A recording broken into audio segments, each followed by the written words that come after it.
Farmakodinamik obat ketoprofen. Ketoprofen itu adalah obat dari golongan antiinflamasi nonsteroid atau OANs yang memiliki efek analgesik sebagai pereda nyeri, antipiretik yaitu untuk menurunkan demam, dan antiinflamasi untuk mengurangi adanya peradangan. Nah, ketoprofen merupakan obat keras yang didapatkan dengan adanya resep dokter. Nah, ketoprofen ini bekerja dengan cara menghambat enzim siklooksigenase untuk memproduksi prostaglandin yang menyebabkan pembengkakan dan juga rasa nyeri. Nah, obat ini biasanya sering digunakan untuk mengurangi pembengkakan dan nyeri pada sendi seperti artritis.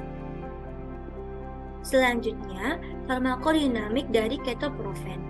Jadi, untuk biosintesis prostaglandin, pada awalnya fosfolipid akan berubah menjadi asam arakidonat dengan adanya bantuan enzim fosfolipase A2.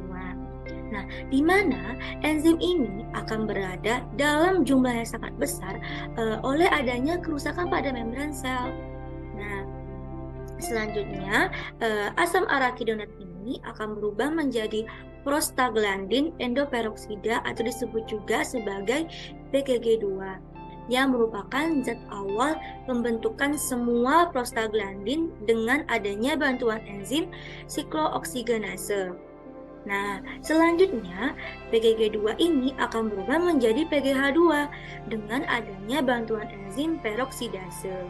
Nah, PGH2 tersebut akan berubah menjadi beberapa bagian dengan bantuan enzim tentunya.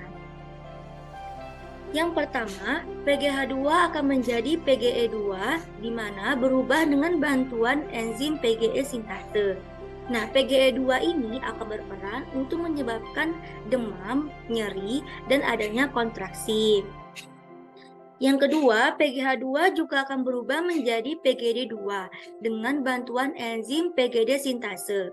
Nah, PGD2 ini merupakan suatu mediator yang akan menyebabkan adanya inflamasi dan juga alergi.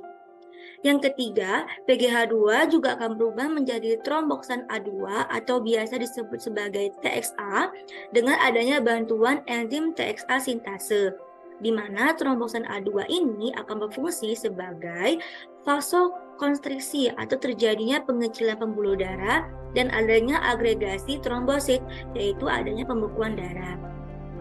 Dan yang terakhir ada PGH2 akan berubah menjadi PGI2 atau prostasiklin yang merupakan kebalikan dari tromboksan A2 di mana berubah dengan adanya bantuan enzim PGI sintase.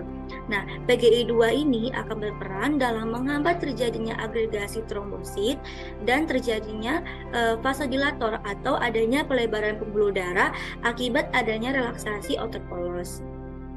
Selanjutnya, saat penggunaan obat golongan antiinflamasi nonsteroid yaitu ketoprofen, dia akan menghambat enzim siklooksigenase untuk memproduksi prostaglandin. Di mana terdapat dua enzim siklooksigenase yaitu COX1 dan COX2. COX1 ini terdapat dalam semua jaringan dan sebagai penjaga keseimbangan dan pelindung mukosa lambung. Di mana jika dia dihambat, maka dia akan menyebabkan gangguan utama pada saluran cerna. Sehingga salah satu efek samping dari penggunaan ketoprofen yaitu adalah gangguan pada saluran cerna. Sedangkan pada COX2, dia ini akan aktif pada saat terjadi inflamasi sehingga disebut sebagai inflamatori. Ketika mengkonsumsi ketoprofen, dia akan menghambat enzim siklooksigenase ini dalam mensintesis prostaglandin, sehingga efeknya dapat meredakan rasa nyeri, menurunkan demam, dan mengurangi adanya peradangan.